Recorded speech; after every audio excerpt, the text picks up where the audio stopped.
So tomorrow's Thanksgiving Day, and I'm gonna be home, and I'm okay with it, because it's not the first Thanksgiving Day that I've ever been at home. It's just hard this year on everybody. I hate that for all of us. But it gives me a good opportunity to think about Thanksgivings past when I was a kid growing up. Oh my gosh, those were the most wonderful times of the whole year. You know, we're little and we're seeing our parents or our mothers. Well, back then it was our mothers that did all that work. We're seeing them in the kitchen cooking all this stuff, and our eyes are getting big as saucers. So there was my mother, my father, my brother, and 2 sisters, and me. And my grandmother lived about 25-30 miles from us, and she would always come down for Thanksgiving and bring my step-grandfather. And she would always bring something wonderful because she was an excellent cook. So one year she came down and she brought this platter, beautiful platter with turkeys and things painted on the around the rim, and had this huge ham on it. And her ham wasn't just a ham thrown on a plate. Oh no, it was glazed. It had pineapple on it, it had cherries on it, it had grapes and orange slices and lemon slices and other kinds of fruit around, I think apple slices, all around the... Miss Key just, she grabbed me by the leg, and she doesn't know she can jump on your leg and not sink her claws in. So that's what she did, and that hurt. Anyway, I can't even remember what I was saying now.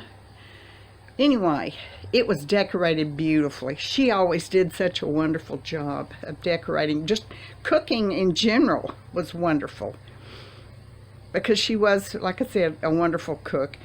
And she took that ham out of its wrapper, out of the foil, and oh my gosh, that was the most beautiful ham I remember ever seeing in my whole life. It was huge, and she had already pre-sliced it, placed it on the plate. You know, it was beautiful.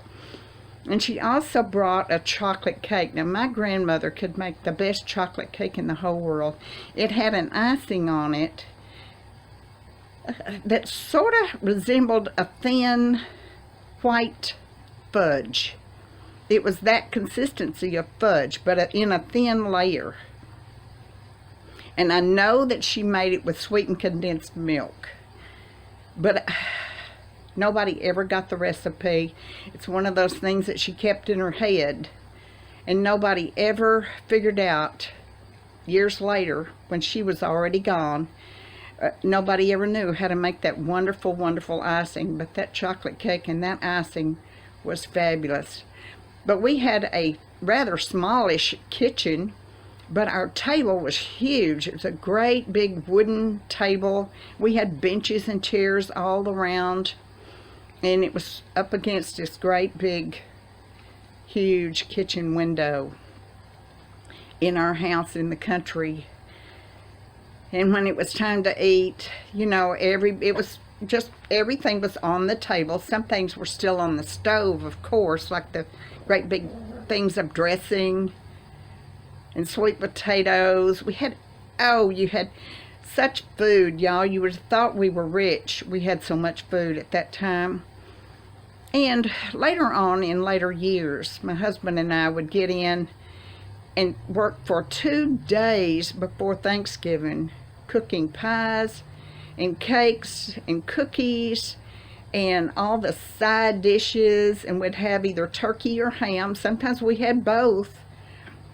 We had everything that goes along with it, the sweet potatoes, the cranberry sauce, all that wonderful stuff. And I like to make pies and cakes a lot. I like to make one of those jelly roll kind of cakes, although it wasn't filled with jelly, it was filled with icing.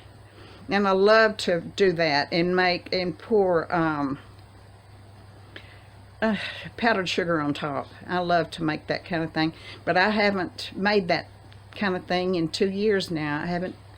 My husband and I would cook for days, and then on Thanksgiving morning we'd get up and we'd get the turkey in the oven bright and early. Anticipation of our children coming down and our grandchildren.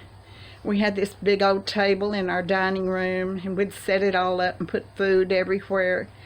And it was such a happy time. I'm going to miss that this year. And I hate that, but I hope that wherever anybody is, whether you're home, just celebrating with whoever happens to live in your home, or you're going to a relative's, close family, or close friends, I hope you all have a wonderful day, and I hope you stay safe. Take care of your health, because we want to see you back. We want everybody to have the best day ever, and be thankful for all your blessings, especially if you have your husband with you this year. Give him a big old hug and a big old kiss, and be thankful for that blessing of family. I hope y'all all have a wonderful day. I love you all. Thank you for sticking with me. And as always, I hope God is good to you. Bye-bye.